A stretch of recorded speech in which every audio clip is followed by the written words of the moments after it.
Om Swastiastu. Salam bahagia para guru hebat. Dalam video kali ini, saya akan memberikan aksi nyata modul 1.4 tentang budaya positif, yaitu diseminasi pemahaman dan pengalaman penerapan budaya positif bersama saya, Ikomang Sugina, calon guru penggerak Angkatan 7, Kabupaten Karangasem. Bentuk kegiatan yang saya lakukan dalam kegiatan ini, yang pertama, pembentukan keyakinan kelas dengan siswa, yang kedua, penerapan segitiga restitusi di kelas, dan yang ketiga, pengibasan atau diseminasi budaya positif di SD Negeri 3 Seraya Timur. Latar belakang. Pendidikan menurut Ki Hajar Dewantara adalah menuntun segala kodrat yang ada pada anak-anak agar mereka dapat mencapai kebahagiaan setinggi-tingginya baik sebagai manusia maupun sebagai anggota masyarakat. Dalam hal menuntun tersebut, guru berpijak pada nilai dan peran guru sebagai pemimpin pembelajaran di kelas, mengantarkan peserta didik pada nilai-nilai profil pelajar Pancasila melalui pembiasaan. Hal ini dapat dilakukan melalui budaya positif di kelas maupun sekolah dengan membimbing peserta didik menyusun serta menerapkan keyakinan kelas yang telah mereka sepakati sebagai wujud perubahan ke hal yang lebih baik untuk menjadi orang yang mereka inginkan dan menghargai diri sendiri dengan nilai-nilai yang mereka percaya. Menggunakan segitiga restitusi dalam menumbuhkan motivasi intrinsik siswa. Ketika murid-murid kita memiliki motivasi tersebut, mereka telah memiliki motivasi intrinsik yang berdampak jangka panjang, yang akan menjadi pembiasaan dalam menciptakan disiplin positif, bahkan akan menjadi budaya positif di kelas maupun di sekolah. Tujuan.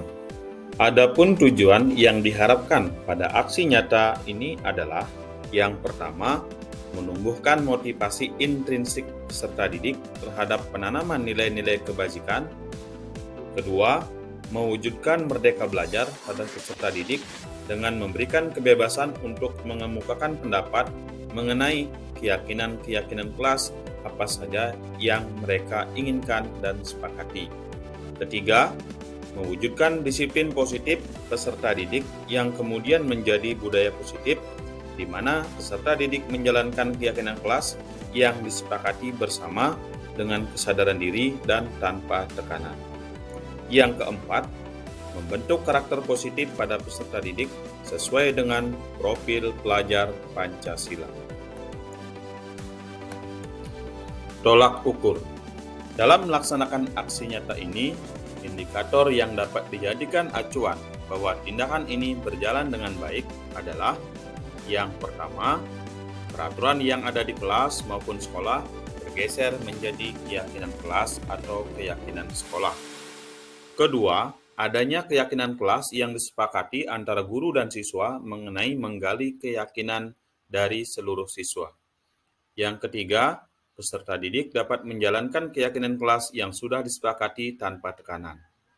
Keempat, terjalin dialog atau komunikasi yang aktif antara guru dan siswa dalam mengatasi permasalahan. Lini masa tindakan yang dilakukan. Rincian tindakan aksi nyata yang akan saya lakukan dalam penerapan budaya positif dalam tanda petik keyakinan kelas. Yang pertama, meminta izin atau dukungan dari kepala sekolah untuk membuat aksi nyata tentang budaya positif di sekolah. Yang kedua, mensosialisasikan kepada murid dan membimbing murid untuk membuat kesepakatan kelas. Yang ketiga, membuat kesepakatan kelas yang sudah disepakati seluruh siswa di kelas. Yang keempat, pencetakan poster keyakinan kelas dan ditempel di kelas. Yang kelima, mensosialisasikan kepada rekan sejawat guru tentang aksi nyata budaya positif. Yang keenam, membagikan pemahaman dan pengalaman tentang budaya positif kepada rekan sejawat melalui diskusi di sekolah. Yang ketujuh, pendokumentasian kegiatan aksi nyata di sekolah. Dukungan yang dibutuhkan. Dukungan yang saya butuhkan dalam menjalankan rencana kegiatan aksi nyata ini adalah yang pertama, dukungan kepala sekolah. Saya akan berdiskusi dengan kepala sekolah untuk meminta izin melaksanakan dan mempersiapkan kegiatan aksi nyata di kelas. Yang kedua, dukungan rekan guru. Saya akan mensosialisasikan kepada rekan guru dan meminta dukungan untuk bersedia menjadi peserta ketika berdiskusi atau membagikan pemahaman dan pengalaman terkait budaya positif. Yang ketiga, dukungan dari peserta didik yang akan saya ajak dalam menyusun keyakinan kelas. Yang keempat, dukungan dari seluruh warga sekolah termasuk pemangku kepentingan agar dapat melaksanakan aksi nyata dengan lancar. Yang kelima, meminta izin kepala sekolah dan rekan lain dalam menggunakan alat seperti proyektor, speaker, layar proyektor, mikrofon untuk mendukung kegiatan ini.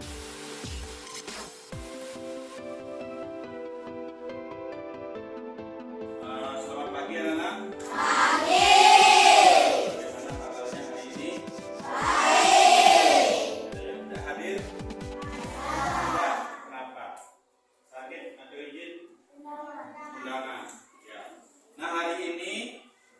Bapak akan mengajak anak-anak untuk membuat keyakinan kelas, ya, akan menemukan budaya positif yang kemarin Bapak jelaskan itu tentang budaya positif di sekolah, kemudian disiplin positif, dan hari ini Bapak akan mengajak anak-anak untuk membuat keyakinan kelas.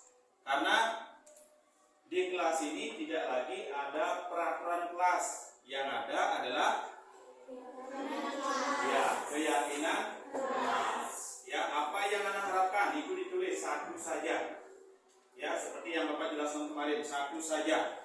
Apa kira-kira perubahan yang diinginkan di kelas ini kita tulis. Nah, jika nanti anak-anak menemukan masalah, anak-anak tidak Bapak tegur, tidak Bapak salahkan. Anak-anak diingatkan kembali tentang kesepakatan atau keyakinan kelas yang kita sepakati nanti. Bisa dipahami? Bisa. Ya. Untuk itu silakan ini dibagikan dulu.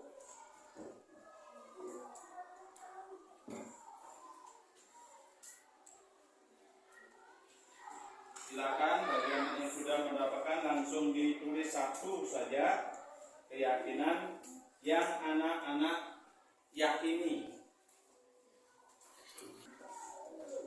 Silakan langsung ditulis satu saja apa harapan anak-anak yang nanti kita sepakati berdasarkan apa yang sudah anak-anak buat. Yang sudah satu-satu dulu ditaruh dengan rapi di papan tulis yang sudah Bapak sediakan atau pada kertas yang Bapak siapkan. Naruhnya dengan rapi ya, biar enak melihat. Dari bangku yang paling barat dulu satu-satu.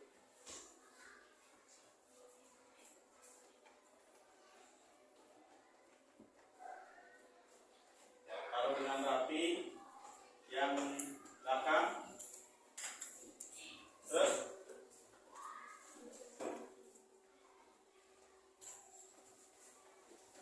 Terus satu-satu dulu, satu. Naruhnya dengan rapi ya. Naruhnya dengan rapi.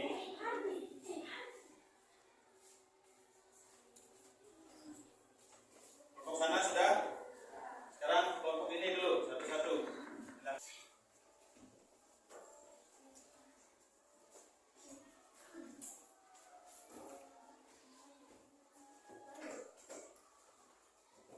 Sudah semua?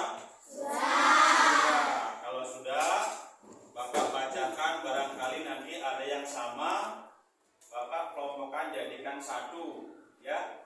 Yang sama nanti Bapak jadikan satu, ya. Ada yang tidak mencontek, tidak membuli, jujur, mematuhi guru, menghargai satu sama lain. Ini Bapak kelompokkan nanti yang menghormati orang lain, tidak boleh membuli, rajin belajar, saling membantu dan menghormati satu sama lain. hampir sama tadi, Bapak kelompokkan lagi. Menjaga kebersihan, tidak boleh mencontek, datang tepat waktu, tidak boleh ribut di kelas. Nanti Bapak simpulkan jaga keamanan, tidak boleh bolos, tidak ada yang mencontek, tidak ada perundungan, tidak membuli, jujur,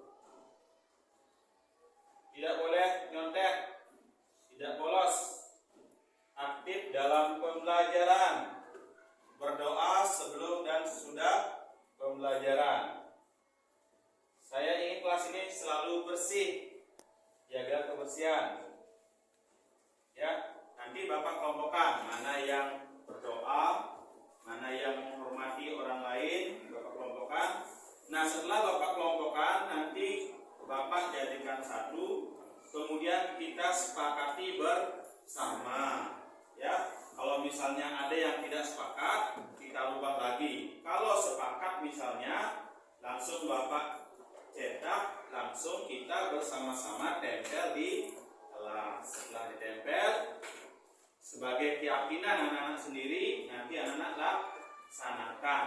Ya, nanti kalau misalnya ada temannya yang melanggar, nanti Bapak dan teman-teman yang lain mengingatkan lagi keyakinan kelas atau kesepakatan kelas yang sudah disetujui.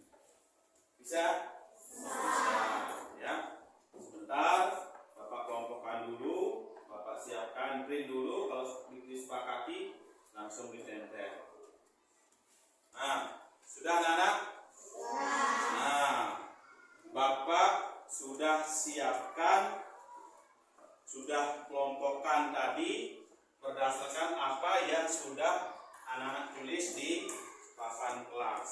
Ya, Bapak sebentar memberikan apa yang sudah ditulis. Kalau disepakati bilang sepakat, kalau tidak misalnya kita revisi, kita rubah kembali. Ya, Bapak tanyakan dulu. Nomor 1, hadir tepat waktu. Kira-kira semua sepakat? Sepakat. Ya. Kemudian menghormati orang lain. Sepakat. Ya. Kemudian tadi ada yang menulis jaga kebersihan. Bapak sudah tulis jaga kebersihan kelas. Kira-kira sepakat? Sepakat. Berdoa sebelum dan sesudah pembelajaran. Sepakati? Sepakat. Aktif dalam pembelajaran. Sepakat. Ya, aktif nanti bertanya, menjawab, diskusi, dan lain sebagainya. Bersikap yang positif. Tadi ada yang menulis tidak membuli, tidak ada perundungan. Bapak buatkan bersikap yang positif, menjaga keamanan. Itu yang Bapak tulis bersikap positif. Disepakati dulu? Disepakati.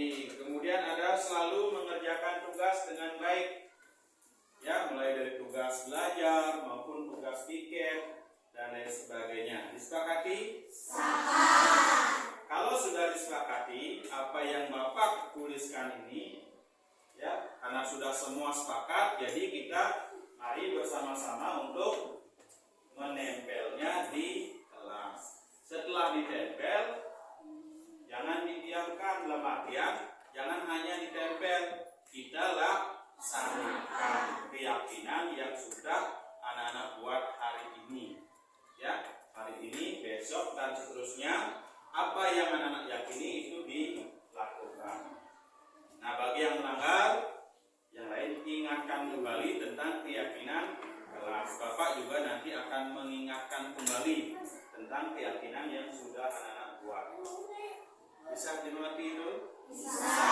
Jadi Bapak minta 3 orang kelompok, dibentuk 3 kelompok untuk menempel masing-masing di kelas sebelah kiri, di sebelah kanan, dan di depan kelas satu-satu. Bisa? Bisa. Tempelkan di depan kelas. Untuk anak-anak silakan dibantu temannya semuanya. Silakan dibantu.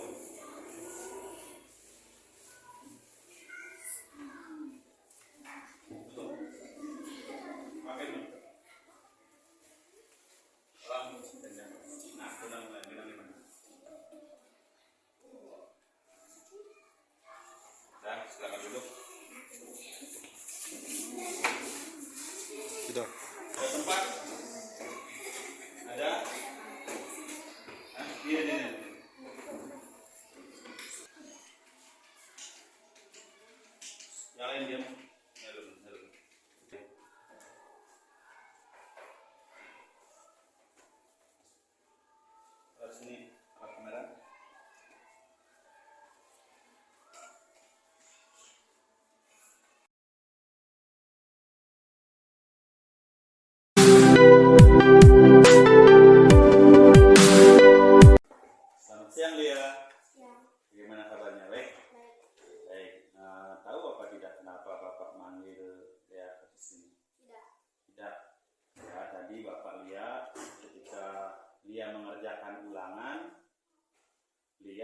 melihat jawaban temannya dan meminta jawaban temannya. Betul apa tidak?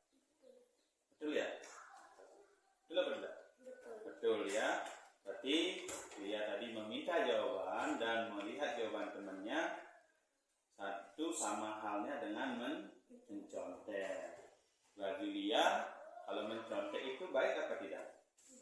Tidak baik ya. Sudah pasti tahu bahwa mencontek itu perbuatan yang tidak baik.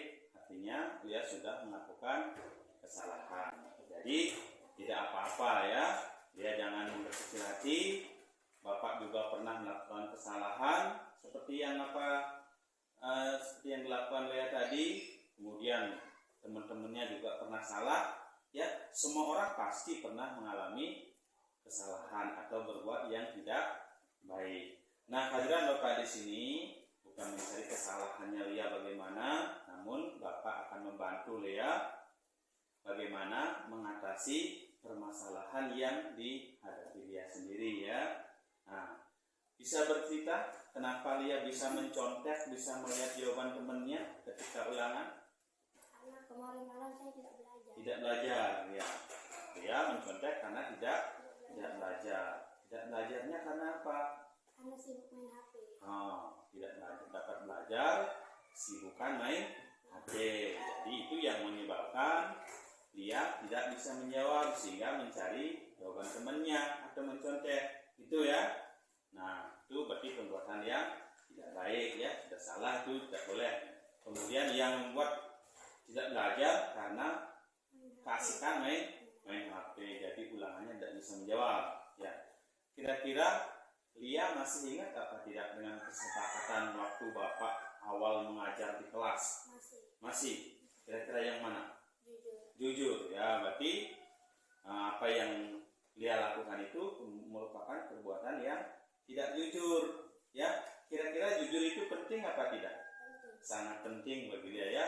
Jujur itu sangat penting, baik untuk dilakukan di sekolah, di rumah, maupun di mana-mana, maupun di masyarakat, dengan temannya, dengan orang tua, kemudian dengan bapak ibu guru di sekolah, termasuk teman-teman dia harus berperilaku jujur ya. Nah, kira-kira ke depan agar tidak terulang lagi kegiatan yang mencontek, agar tidak kegiatan lagi ada lagi mencari jawaban temannya, kira-kira apa yang akan Lea lakukan? Belajar menjawab ulangan dengan semampunya. Nah, yang pertama belajar ya, belajar sendiri di rumah. Terus yang kedua menjawab dengan semampunya. Menjawab sesuai dengan kemampuan. Apa yang Lea tahu itu yang dijawab, tidak usah lagi mencari jawaban temannya atau mencontek, tidak lagi ya. Jadi untuk mengatasi masalah ini, Lea akan belajar dengan baik di rumah sebelum ulangan. Yang kedua, Lea akan menjawab semampunya. Ya, itu ya. Bisa ya? Kira-kira kapan Lea akan melakukannya itu? Hari ini dan seterusnya. Hari ini ya, hari ini, besok dan seterusnya. Tidak lagi melakukan kegiatan mencontek. Bisa diyakini? Bisa? Ya, mampu ya? Mampu. Mudah-mudahan Lea menjadi pribadi yang jujur ya, baik di sekolah maupun di rumah, dan pribadi yang bertanggung jawab dengan tugasnya menjadi seorang murid yang tidak melakukan kegiatan mencontek. Bisa ya? Ya, semangat ya. Lakukan mulai hari ini, besok, dan seterusnya. Terus dulu. Ya, silakan. Selamat pagi Bapak Kepala Sekolah. Pagi Pak Guru. Saya bermaksud untuk meminta izin kepada Bapak Kepala Sekolah untuk menindaklanjuti aksi nyata saya di modul 1.4 tentang budaya positif, yaitu mendiseminasikan pemahaman dan pengalaman saya kepada guru-guru di sekolah ini.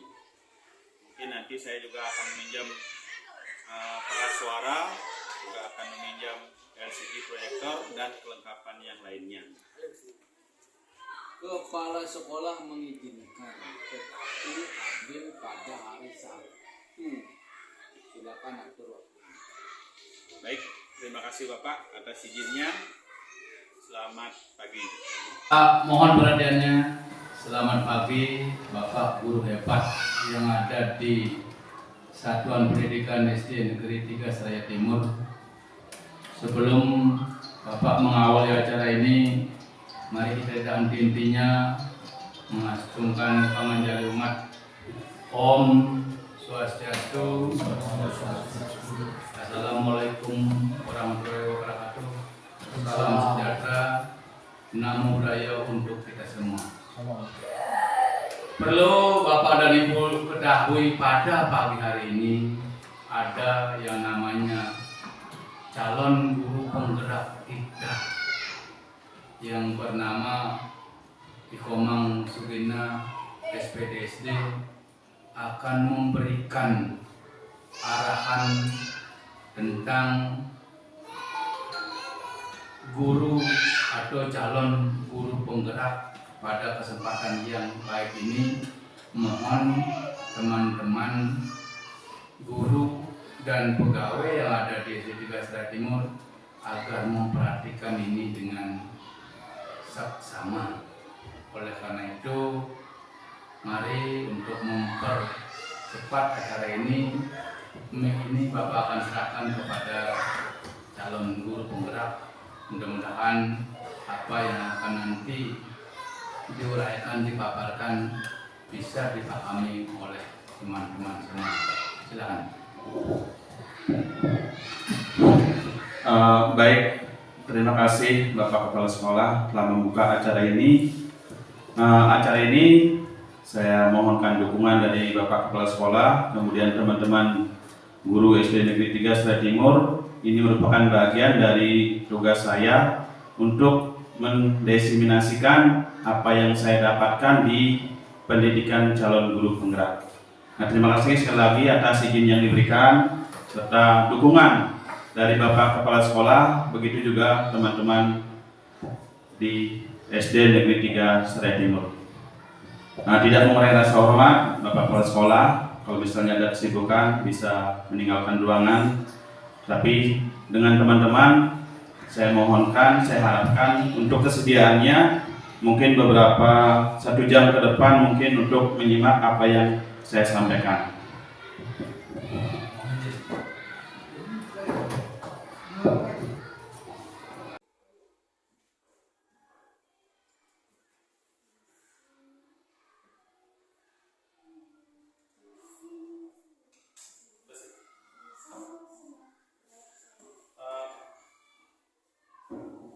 Konsep utama dalam modul budaya positif ada 7. Yang pertama, perubahan paradigma stimulus respon ke teori kontrol. Yang kedua, disiplin positif dan nilai kebajikan universal. Yang ketiga, teori motivasi, hukuman dan penghargaan serta restitusi. Yang berikutnya, keyakinan kelas. Kemudian berikutnya, kebutuhan dasar manusia. Berikutnya, 5 posisi kontrol guru. Dan yang terakhir adalah segitiga restitusi.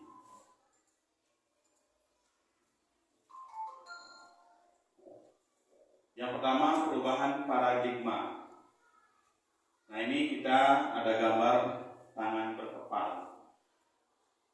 atau yang disebut dengan kegiatan kepalan tangan. Ada A dan B, Anda dan teman Anda. Sobeklah secari kertas kecil, tuliskan benda atau sesuatu yang sangat berharga untuk Anda, letakkan di salah satu tangan Anda dan genggam benda atau sesuatu tersebut dengan segala daya. Buatlah sebuah kepalan. Teman Anda atau yang disebut dengan B akan mencoba dengan sekuat tenaga dengan berbagai cara untuk meminta Anda memberikan benda tersebut. B bisa saja membujuk, bisa saja mengancam, menghardik, merayu, menyuap, apa saja agar Anda membuka kepalan tangan Anda. Kira-kira Bapak Ibu apa yang terjadi kalau kita menganggap sesuatu? Apakah Bapak Ibu akan tetap mengepalkan tangan atau akan membuka? Buka ya. Kalau Bapak-bapak mungkin buka atau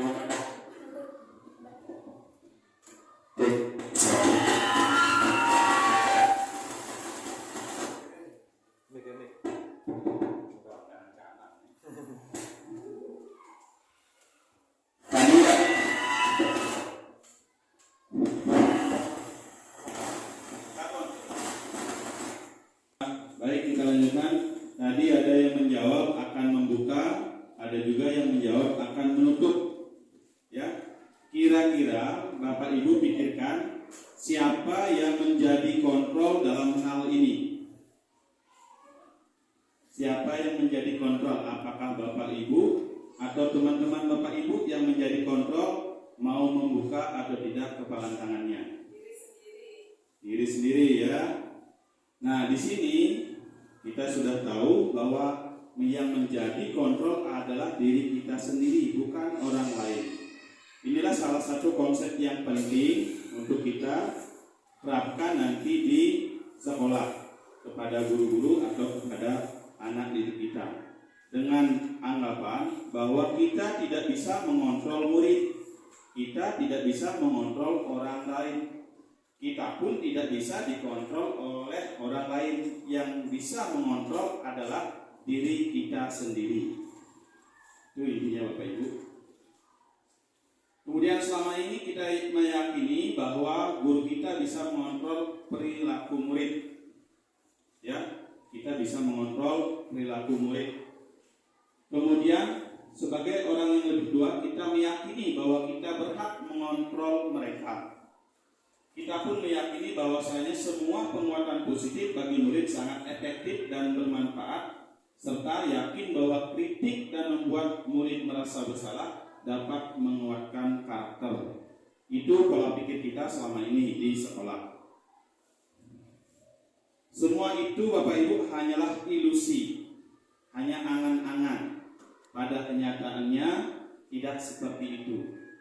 Dari hasil kajian psikolog terbaru yang dilakukan oleh Dr. William Glasser dalam teori kontrol, dalam bukunya Dr. William Glasser meluruskan miskonsepsi yang saya sebutkan tadi tentang makna kontrol, yang selanjutnya disebut perubahan paradigma teori kontrol atau teori pilihan.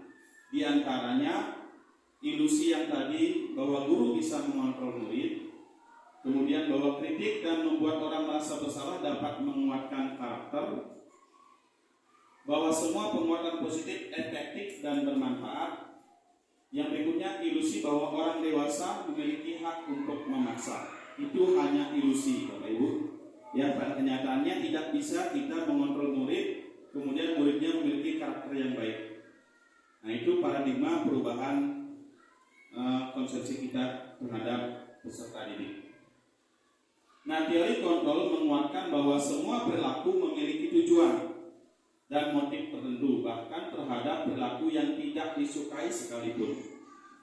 Ketika murid menuruti semua hal yang kita perintah, bukan berarti bahwa kita dapat mengontrol mereka.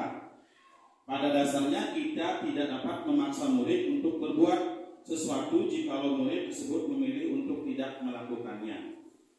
Walaupun tampaknya guru sedang mengontrol perilaku murid, hal demikian terjadi karena murid sedang mengizinkan dirinya dikontrol. Saat itu bentuk kontrol guru menjadi kebutuhan dasar yang dipilih murid tersebut. Ini salah satu yang saya katakan tadi, konsep bahwa kita tidak bisa mengontrol orang lain termasuk murid. Walaupun dalam sehariannya ketika kita memerintahkan murid, dia mau menuruti karena mungkin keterpaksaan. Karena di sana menjadi sebuah kebutuhan bagi murid untuk menuruti apa kata gurunya dan memberikan kesempatan bahwa murid itu bisa dikontrol. Nah, ini yang menjadi sebuah ilusi yang dikatakan dari William Glasser. Nah, bagaimana seseorang bisa berubah dari paradigma stimulus respon kepada pendekatan teori kontrol? Stephen Covey mengatakan bahwa bila kita ingin membuat suatu kemajuan secara perlahan, sedikit-sedikit ubahlah sikap atau perilaku Anda. Namun bila kita ingin memperbaiki cara-cara utama kita, maka kita perlu mengubah kerangka acuan kita. Ubahlah bagaimana Anda melihat dunia, bagaimana Anda berpikir tentang manusia, ubahlah paradigma Anda, skema pemahaman dan penjelasan aspek-aspek tertentu yang realitas kenyataan. Nah, ini Bapak Ibu perubahan paradigmanya. Siapa sesungguhnya yang memiliki kontrol? Kita sudah tahu bahwa diri kita yang bisa mengontrol diri kita, bukan orang lain. Kita tidak bisa mengontrol orang lain. Nah, proses perubahan atau paradigmanya, kalau dulu kita katakan stimulus respon. ada perintah, ada tanggapan. Ya, ada reaksi, ada aksi, ada reaksi. Ya, kalau kita perintahkan murid, muridnya berjalan. Itu yang akan kita ubah. Perubahannya kita mencoba mengubah orang agar berpandangan sama dengan kita. Teori kontrolnya, kita berusaha memahami pandangan orang lain tentang dunia itu pasti berbeda. Saya berbeda, Bapak Ibu juga berbeda. Tidak mungkin pandangannya sama. Yang berikutnya, perilaku buruk dilihat sebagai suatu kesalahan. Kalau teori kontrolnya, semua perilaku memiliki tujuan. Berikutnya, orang lain bisa mengontrol kita. Kalau di teori kontrol, hanya Anda yang bisa mengontrol diri Anda. Ya. Saya bisa mengontrol orang lain. Anda tidak bisa mengontrol orang lain. Pemaksaan pada saat bujukan gagal. Kolaborasi di teori kontrol, kita berkolaborasi, konsensus menciptakan pilihan-pilihan baru. Kalau stimulus respon, model berpikir menang kalah. Kalau di teori kontrol atau pilihan, berpikirnya menang-menang. Kita lanjut ke materi berikutnya tentang disiplin positif dan nilai kebajikan universal. Disiplin positif adalah unsur utama terwujudnya budaya positif di sekolah. Adanya disiplin positif baik dari guru, dari murid, dari bapak kepala sekolah, dari komite, semua stakeholder yang berkepentingan juga perlu disiplin positif. Nah, mungkin Bapak Ibu kalau mendengar kata disiplin pasti berkaitan dengan aturan-aturan, tata tertib, dan lain sebagainya. Makna disiplin di sini tidak berhubungan dengan kata tertib, Bapak Ibu, tidak berhubungan dengan peraturan ataupun kepatuhan terhadap peraturan itu sendiri. Ya, mungkin kemarin-kemarin Bapak Ibu kalau mendengar kata disiplin bahwa murid itu mentaati aturan yang ada di sekolah, murid itu mentaati apa yang kita perintahkan. Ternyata dalam budaya positif makna disiplin itu berbeda. Disiplin juga bukan berarti adanya pemberian hukuman bagi yang melanggar agar tidak mengulangi lagi perbuatannya. Disiplin dalam konteks ini adalah disiplin positif, yakni yang bersumber dari internal mereka sendiri, dari dalam dirinya sendiri, bukan dari luar. Yaitu semacam kesadaran diri untuk bisa bertanggung jawab terhadap dirinya sendiri serta selalu menyandarkan perilaku terhadap nilai-nilai kebajikan universal. Nah, nilai-nilai kebajikan universal nanti dijelaskan di materi berikutnya. Nah, makna disiplin positif menurut Diane Gosen dalam bukunya yang berjudul Restructuring School Discipline mengatakan bahwa disiplin berasal dari kata bahasa Latin yang berarti belajar. Disiplin juga berkonotasi dengan disiplin diri yang membuat seseorang menggali potensinya menuju sebuah tujuan, sesuatu yang dihargai dan bermakna. Jadi apa yang saya sampaikan tadi, makna disiplin bukan berarti sesuai dengan aturan, sesuai dengan tata tertib, melainkan kesadaran dalam dirinya sesuai dengan keyakinannya. Motivasinya adalah berasal dari dalam dirinya. Nah, dalam kata lain, disiplin mempelajari bagaimana cara kita mengontrol diri dan bagaimana menguasai diri untuk memilih tindakan yang mengacu pada nilai-nilai yang kita hargai. Makin jelas gambaran bagi kita bahwa untuk membentuk budaya positif di sekolah, salah satunya adalah pentingnya disiplin positif dari semua stakeholder, guru, siswa, kepala sekolah, komite, orang tua murid, dan lain sebagainya yang berkepentingan. Sebagai pendidik, tujuan kita adalah menciptakan murid yang merdeka. Syarat utamanya adalah disiplin diri sehingga mereka berperilaku sesuai dengan nilai-nilai kebajikan dan memiliki motivasi intrinsik. Motivasi intrinsik ini Bapak Ibu adalah motivasi yang berasal dari dalam diri seseorang, bukan karena hasutan, bukan karena iming-iming akan mendapatkan hadiah, bukan dari luar. Yang terpenting adalah dari dalam dirinya. Disiplin positif merupakan salah satu cara penerapan disiplin yang bertujuan untuk menumbuhkan kesadaran serta memberdayakan anak untuk melakukan sesuatu tanpa sorotan, ancaman maupun hukuman. Yang tadi adalah motivasinya dari dalam diri. Nah, nilai-nilai kebajikan universal. Nilai-nilai kebajikan adalah sifat-sifat positif manusia yang merupakan tujuan mulia yang ingin dicapai setiap individu.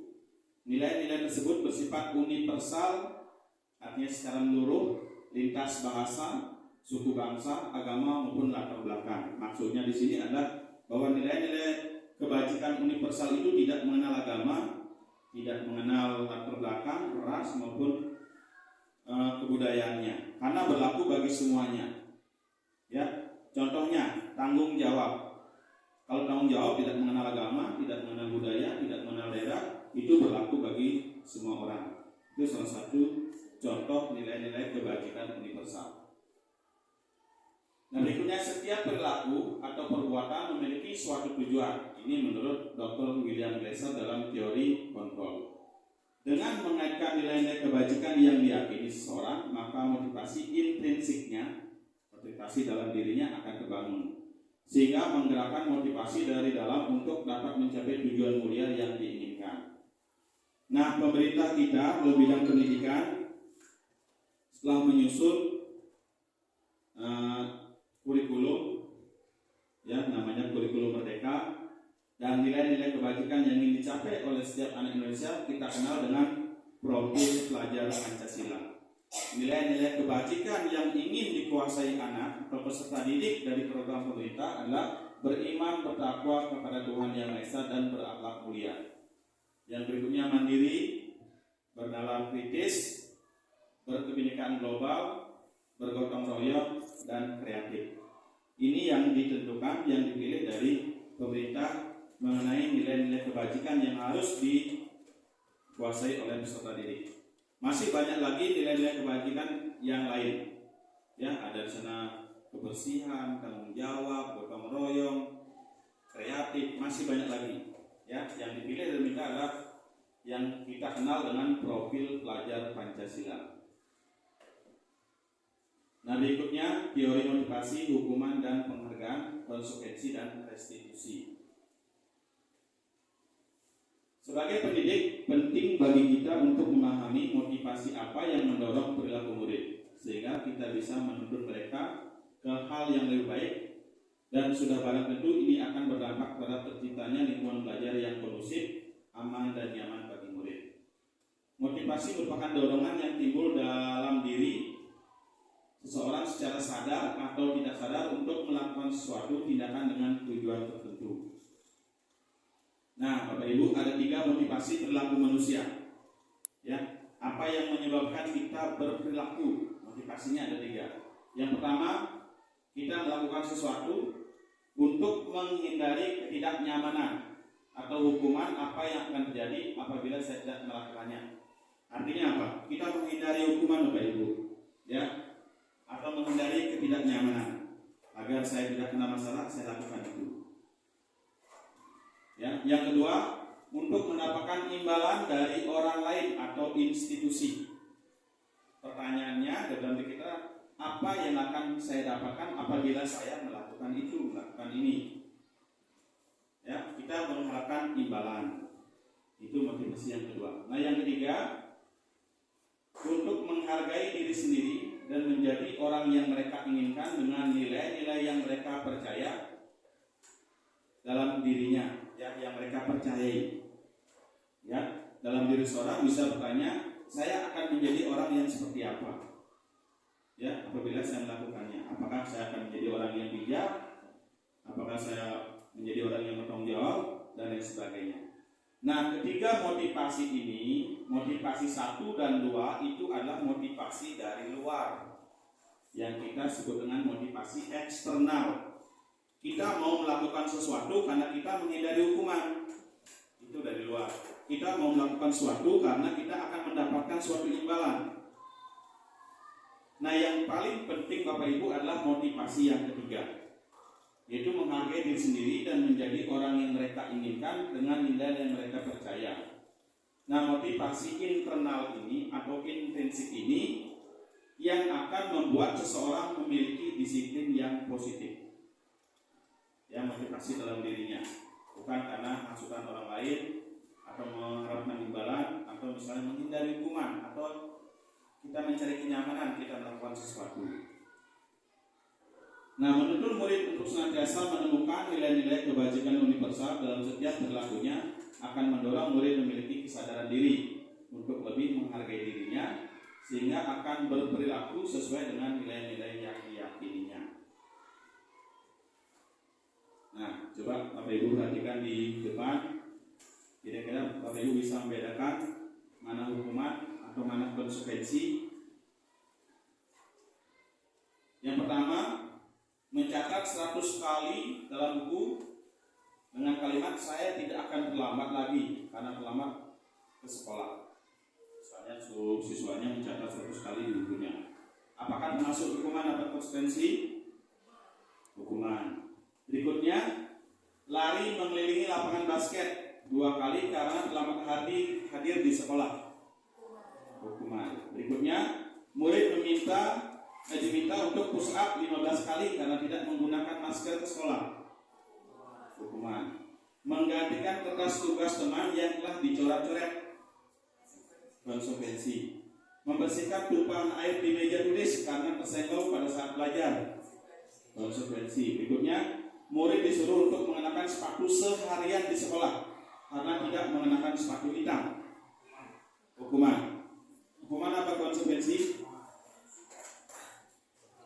Nah, ini jawabannya Bapak Ibu. Ya, mencatat 100 kali hukuman, push up hukuman, mengelilingi lapangan basket hukuman, membersihkan, mengganti kertas itu konsekuensi. Murid disuruh untuk mengenakan sepatu seharian di sekolah itu hukuman. Nah, perbedaan hukuman dengan konsekuensi Bapak Ibu. Ya, hukuman. Kalau hukuman itu adalah sesuatu yang menyakitkan harus terjadi. Yang menyakitkan baik fisik maupun psikologis anak. Kalau konsekuensi sesuatu harus terjadi. Berikutnya, kalau hukuman membuat anak sakit fisik maupun hatinya dalam jangka waktu yang lama. Kalau konsekuensi membuat anak merasa tidak nyaman dalam jangka waktu yang pendek. Berikutnya, kalau hukuman akan membenci kedisiplinan. Kalau konsekuensi, anak akan menghargai disiplin. Berikutnya, hukuman itu merupakan paksaan. Kalau dalam konsekuensi, ada stimulus tanggapan, ada aksi, ada reaksi. Ya. Berikutnya, mendorong anak menyakiti diri sendiri dalam hukuman. Kalau konsekuensi, mendorong anak agar mudah menyesuaikan diri. Berikutnya, konsep diri yang buruk. Dalam konsekuensi, konsep diri yang baik. Anak belajar untuk menyembunyikan kesalahan karena dia takut akan hukuman. Kalau dalam konsekuensi, anak belajar untuk mematuhi peraturan. Berikutnya, dalam hukuman akan rasa marah, rasa bersalah, dipermalukan, merasa tak dihargai. Nah, dalam konsekuensi, kehilangan hak, dibuat tidak nyaman, diasingkan untuk sementara. Kesimpulannya, disiplin dalam bentuk hukuman bersifat terencana, tidak terencana atau tiba-tiba. Misalnya hari ini muridnya melanggar, kita kasih hukuman apa saja, ya secara tiba-tiba. Murid tidak tahu apa nanti yang terjadi. Anak atau murid tidak tahu apa yang terjadi, tidak dilibatkan. Hukuman bersifat satu arah. Murid yang menerima hukuman dari gurunya. Murid hanya menerima suatu hukuman tanpa melalui suatu kesepakatan atau pengarahan dari pihak guru, baik sebelum atau sesudahnya. Hukuman yang diberikan bisa bersifat fisik maupun psikis. Murid atau anak disakiti oleh suatu perbuatan atau kata-kata. Sementara disiplin dalam konsekuensi sudah terencana atau sudah disepakati, sudah dibahas, disetujui oleh murid dan guru. Umumnya bentuk-bentuk konsekuensi dibuat oleh pihak guru. Dan murid sudah mengetahui sebelumnya konsekuensi yang akan diterima bila ada pelanggaran. Pada konsekuensi, murid tetap dibuat tidak nyaman untuk jangka waktu yang pendek.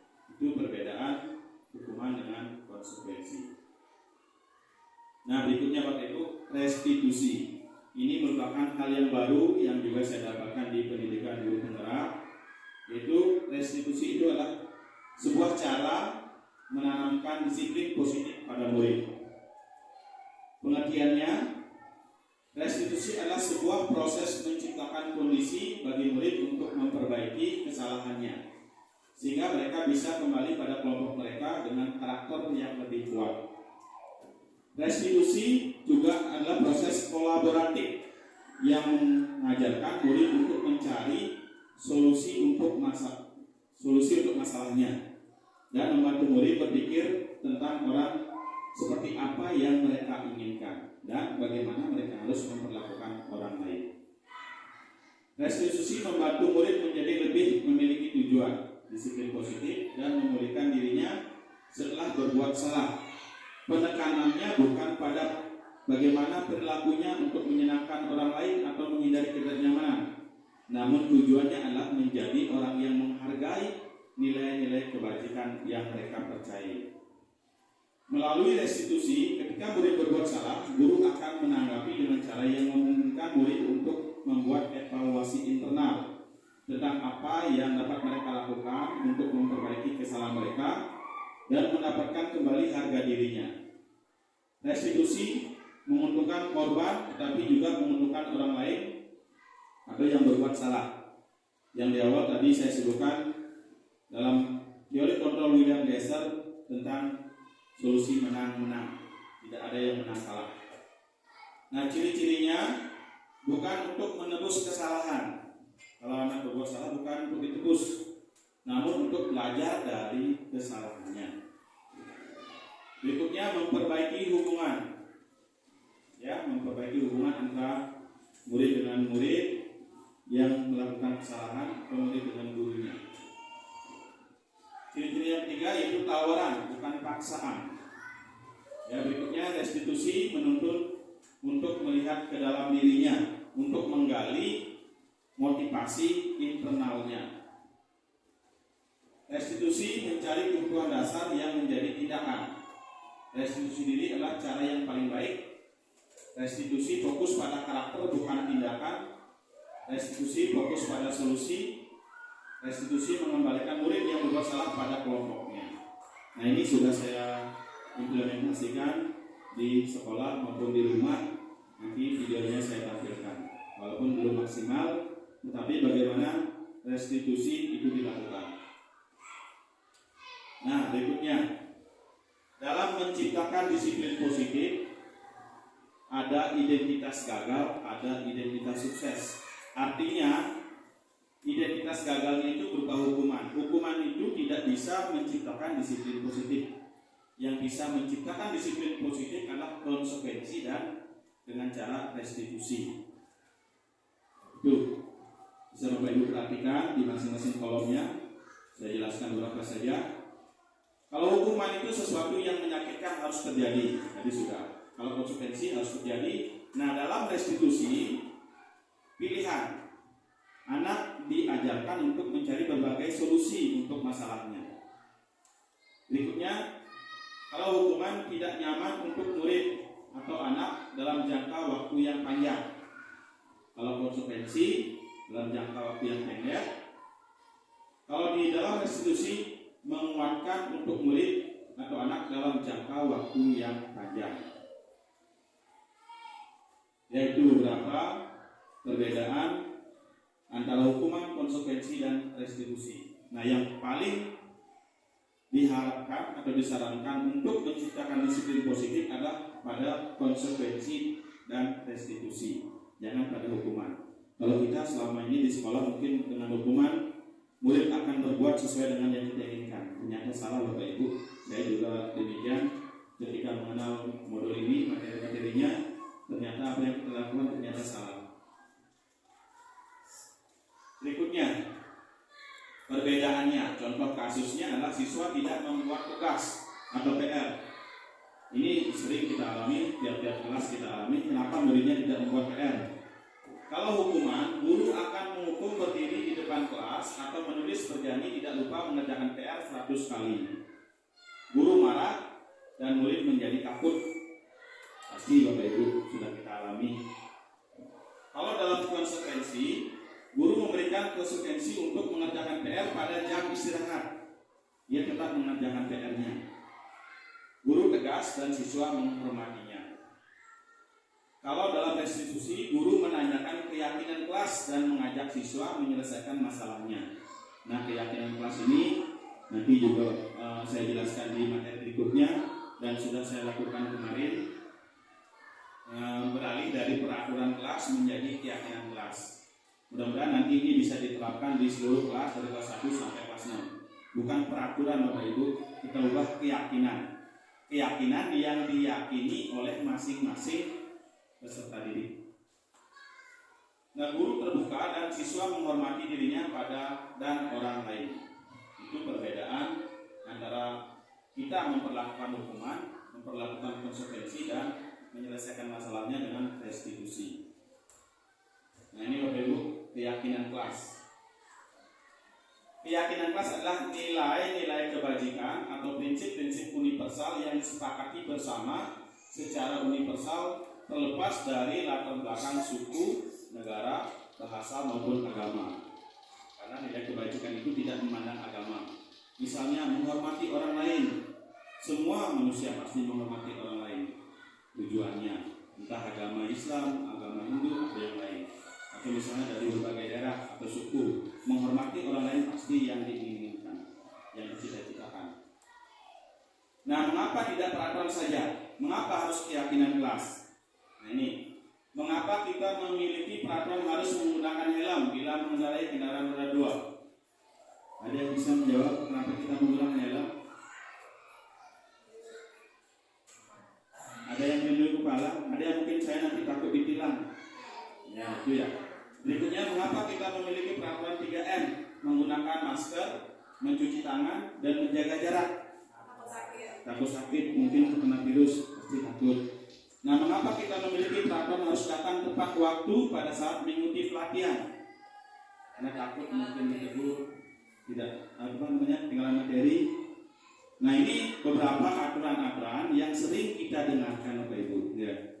Nah, untuk mendukung motivasi intrinsik, motivasi dalam dirinya, kembali ke nilai-nilai atau keyakinan-keyakinan yang lebih menggerakkan seseorang dibandingkan mengikuti serangkaian peraturan-peraturan. Ya.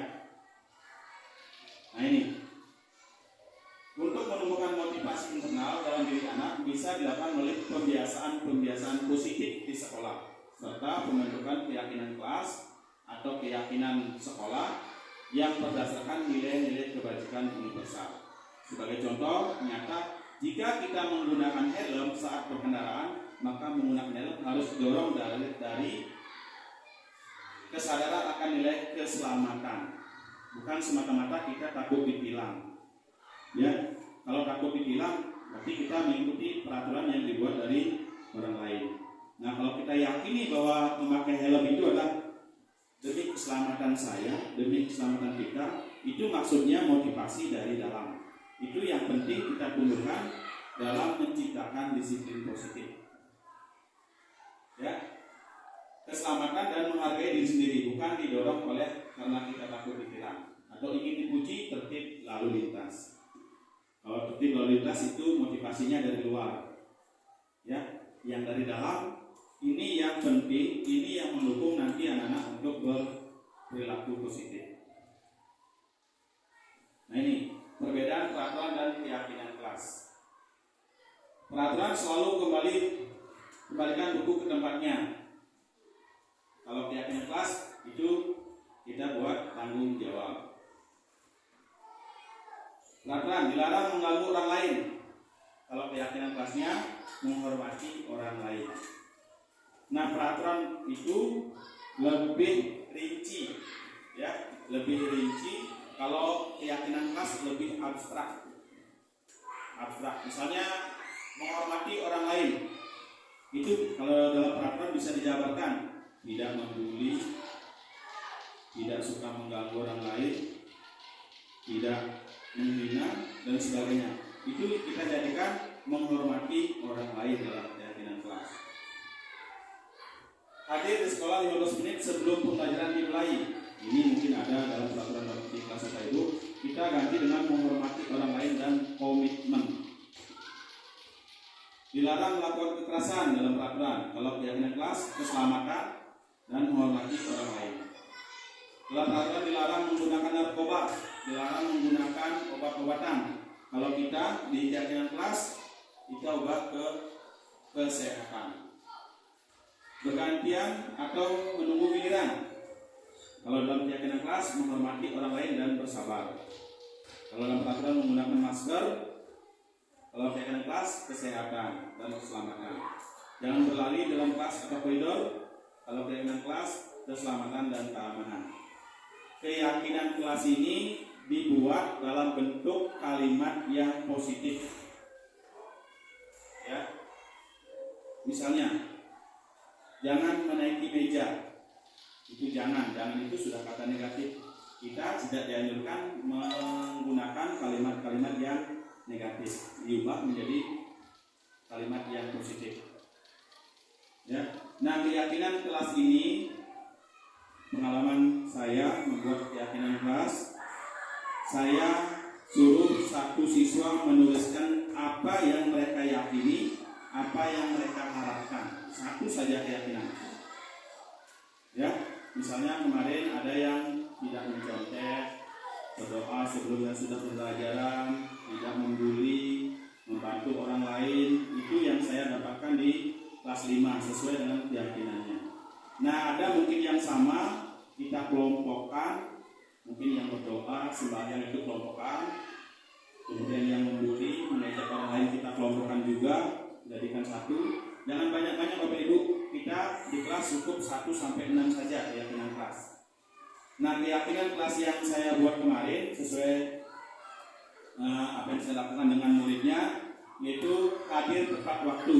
Itu sudah ditempel di kelasnya. Kemudian menghormati orang lain. Kemudian jaga kebersihan kelas. Nah, keyakinan ini saya tanyakan kembali kepada siswanya, apakah disepakati? Seluruh siswa menjawab sepakat. Nah, apabila nanti ada pelanggaran, ya, nanti siswa yang lain mengingatkan, kita juga akan mengingatkan dengan cara melakukan konsekuensi atau restitusi yang menciptakan disiplin positif. Nah, berikutnya, mudah-mudahan Bapak Ibu tidak ngantuk. Kita kejar waktu lagi sedikit Bapak Ibu. Kebutuhan dasar manusia. Setiap orang berperilaku pasti untuk memenuhi kebutuhan dasar hidupnya. Ya, kebutuhan dasar manusia ada 5. Yang pertama adalah kebutuhan bertahan hidup. Kebutuhan yang bersifat fisiologis seperti kesehatan, rumah, makanan, seks, dan perasaan aman. Berikutnya cinta dan kasih sayang, yaitu kebutuhan untuk diterima di kelompoknya. Setiap hubungan akan koneksi sosial, menjadi bagian dari suatu kelompok, dan keinginan untuk terhubung dengan orang lain, misalnya teman, keluarga, pasangan, dan lain sebagainya. Yang ketiga adalah kebebasan, yaitu kebutuhan akan pilihan seperti butuh akan kemandirian, otonomi, dan memiliki pilihan serta mampu mengendalikan arah hidup seseorang. Kesenangan, kebutuhan akan kesenangan bermain, tertawa, dan menikmati apa yang dilakukan. Yang kelima adalah kekuatan atau kekuasaan, power. Kebutuhan pengakuan atas kemampuan orang yang berhubungan dengan kekuatan untuk mencapai sesuatu, menjadi kompeten, menjadi terampil, diakui atas prestasi dan didengarkan. Ternyata Bapak Ibu, ini hanya 5 saja sebenarnya kebutuhan dasar manusia. Apa yang manusia lakukan pasti untuk memenuhi salah satu atau lebih unsur dari kebutuhan dasarnya. Kemudian ke materi berikutnya, 5 posisi kontrol guru. Ya, kalau kita memiliki posisi kontrol, kami tidak bisa mengontrol orang lain. Tetapi bagaimana kita memposisikan? Nah, ada 5 posisi kontrol guru. Yang pertama sebagai penghukum, yang kedua pembuat rasa bersalah, yang ketiga sebagai teman, yang keempat sebagai pemantau, yang kelima sebagai manajer. Contoh penerapan 5 posisi kontrol. Siswa tidak memakai atribut lengkap saat upacara bendera, tidak memakai topi atau dasi, salah satunya tidak memakai. Kalau sebagai penghukum, kita pasti akan patuhi aturan sekolah, lalu berdiri di barisan paling depan, atau berdiri di depan kelas, atau berdiri di depan halaman. Kita perlihatkan kepada teman-teman yang lain. Itu posisi menghukum. Berikutnya, membuat rasa bersalah. Yang kita katakan kepada muridnya adalah, berapa kali Bapak Guru harus memberitahu kamu? Pak Guru kecewa sama sekali. Pak Guru sama sekali atau sangat kecewa sama kamu. Pasti dalam dirinya merasa bersalah. Berikutnya sebagai teman, apa yang seperti kita katakan, ayolah yang tertib, buat Bapak Guru bangga. Kali ini tidak kenapa kamu salah. Yang penting di minggu depan kamu tidak salah lagi. Kita merasa sebagai teman bagi muridnya. Kalau sebagai pemantau, kamu sudah melanggar, apa kamu tahu konsekuensinya? Kalau konsekuensi sudah ada kesepakatan ya.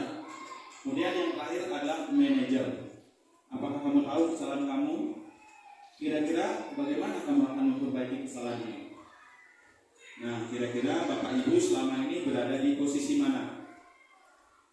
Penghukum, membuat rasa bersalah, teman, pemantau atau manajer? Pemantau bisa, teman juga bisa, penghukum paling sering. Nah, yang diharapkan adalah Bapak Ibu berada minimal di pemantau dan berada pada tingkat manajer. Itu yang diharapkan dalam menciptakan disiplin positif. Nah, segitiga restitusi. Restitusi apa tadi? Sudah saya jelaskan di depan. Suatu cara untuk membuat atau mengatasi permasalahan siswa secara kolaboratif. Nah, segitiga restitusi terdiri dari 3 langkah. Yang pertama, menstabilkan identitas. Yang kedua, validasi tindakan yang salah. Yang ketiga, menanyakan keyakinan. Nah, apakah ini posisinya harus dilakukan dari menstabilkan identitas? Tidak, Bapak Ibu. Ini bisa kita lakukan, menanyakan keyakinannya dulu bisa. Validasi tindakan yang salah itu juga bisa kita tanyakan. Tidak mesti dari atas, tidak mesti dari bawah, dari mana saja. Yang penting ada 3 langkah ini dalam mendisiplinkan murid. Bukan lagi dengan hukuman, bukan lagi dengan konsekuensi, kita lakukan dengan segitiga restitusi.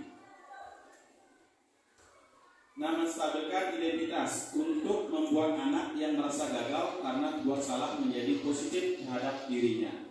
Guru berkata, berbuat salah itu hal yang manusiawi, atau tidak hanya kamu yang melakukan kesalahan, Bapak juga pernah, orang lain juga pernah. Itu kita dalam hal menstabilkan identitas. Kemudian validasi tindakan yang salah, ya, membantu mengenali kebutuhan dasar yang ingin dipenuhinya ketika melakukan kesalahan itu. Pada dasarnya setiap tindakan manusia tujuannya adalah memenuhi kebutuhan dasar. Apa itu? Bertahan hidup, kasih sayang, dan rasa dihormati, penguasaan, kebebasan, dan kesenangan. Guru berkata, kamu bisa saja melakukan hal yang lebih buruk, tapi kamu tidak melakukannya. Maukah kamu belajar cara lain untuk mendapatkan yang kamu butuhkan tanpa harus memukul? Apakah kamu bisa melakukan yang lebih baik lagi? Atau kira-kira apa alasan kamu melakukan hal ini? Nah, itu dalam hal menstabilkan memvalidasi tindakan yang salah. Langkah yang 3, menanyakan keyakinan. Anak melihat kesalahannya dihubungkan dengan norma sosial dan nilai-nilai yang mendasari manusia berinteraksi dengan orang lain. Guru berkata, apa nilai yang kita terkait di kelas sekolah kita? Apa keyakinan kelas yang kamu buat kemarin? Kelas yang ideal itu seperti apa sih? Kamu ingin jadi anak seperti apa? Kamu melakukan hal tersebut. Itu yang bisa kita katakan, lakukan kepada anak yang melakukan kesalahan. Nah, ini langkah ketiga daripada segitiga restitusi. Nah, kesimpulannya Bapak Ibu, jangan mengantuk lagi. mungkin ini slide yang terakhir, sedikit. Menciptakan lingkungan positif agar berbentuk suatu budaya positif adalah suatu proses perjalanan pendidikan yang harus kita jalani, karena ini merupakan tanggung jawab kita sebagai seorang pendidik, sebagai seorang pemimpin pembelajaran. Suatu lingkungan yang aman dan nyaman akan memberikan murid kesempatan dan kebebasan untuk berproses, belajar, membuat kesalahan, belajar lagi, sehingga mampu menerima dan menyerap suatu pembelajaran. Perlu diingat, selama seseorang merasakan tekanan-tekanan dari lingkungannya, maka proses pembelajaran akan sulit terjadi. Dan salah satu tanggung jawab kita sebagai pendidik, sebagai guru adalah menghilangkan atau mencabut tekanan-tekanan, gangguan-gangguan yang menghalangi proses pengembangan potensi murid. Murid akan belajar maksimal jika memiliki kenyamanan, keamanan sesuai dengan disiplin positif.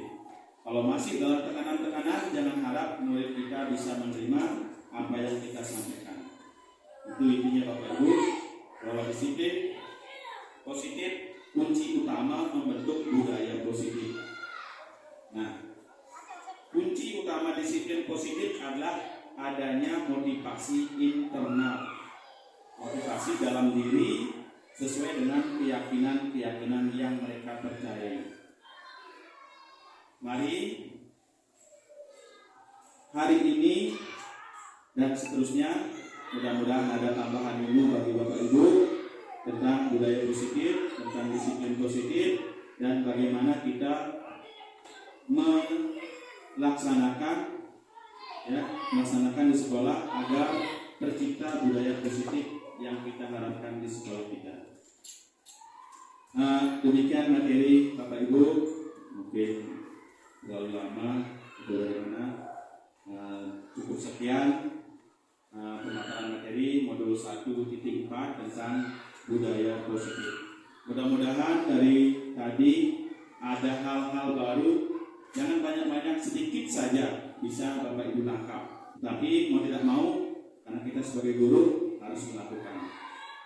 Nah, terima kasih juga bagi teman-teman yang mendukung, motivasinya mau mengikuti apa yang saya sampaikan. Ya, mudah-mudahan ke depan selama saya mengikuti pendidikan guru penggerak, hal-hal seperti ini, dukungan-dukungan seperti ini saya harapkan dari Bapak Ibu. Demikian. Nah, nanti saya coba tampilkan kegiatan restitusi dan membuat keyakinan kelas. Ini aksi saya ketika membuat keyakinan kelas dengan siswanya.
penjelasan dari saya, destinasi tentang budaya positif di sekolah.